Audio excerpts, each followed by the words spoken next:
पुण्यात क्रांतिगुरू लहुजी वस्ताद सावळे यांचे राष्ट्रीय स्मारकाच्या भूमिपूजनाची जय्यत तयारी सुरू आहे। त्यांच्या समाधी स्थळ असलेल्या संगमवाडीत स्मारकाच्या भूमिपूजन समारंभ मुख्यमंत्री एकनाथ शिंदे, उपमुख्यमंत्री देवेंद्र फडणवीस आणि उपमुख्यमंत्री अजित पवार यांच्या हस्ते पार पडणार आहे। या कार्यक्रमाची तयारी प्रशासनाकडून करण्यात आली आहे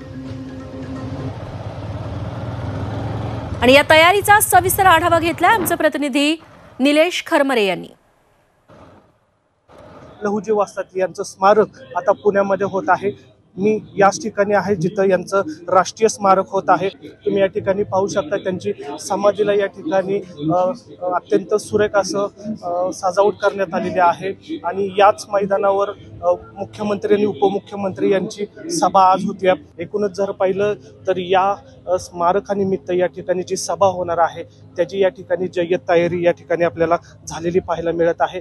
त्याचं भूमिपूजन या ठिकाणी या स्मारकाचं या ठिकाणी मुख्यमंत्री आणि उपमुख्यमंत्री यांच्या हस्ते या ठिकाणी होणार आहे।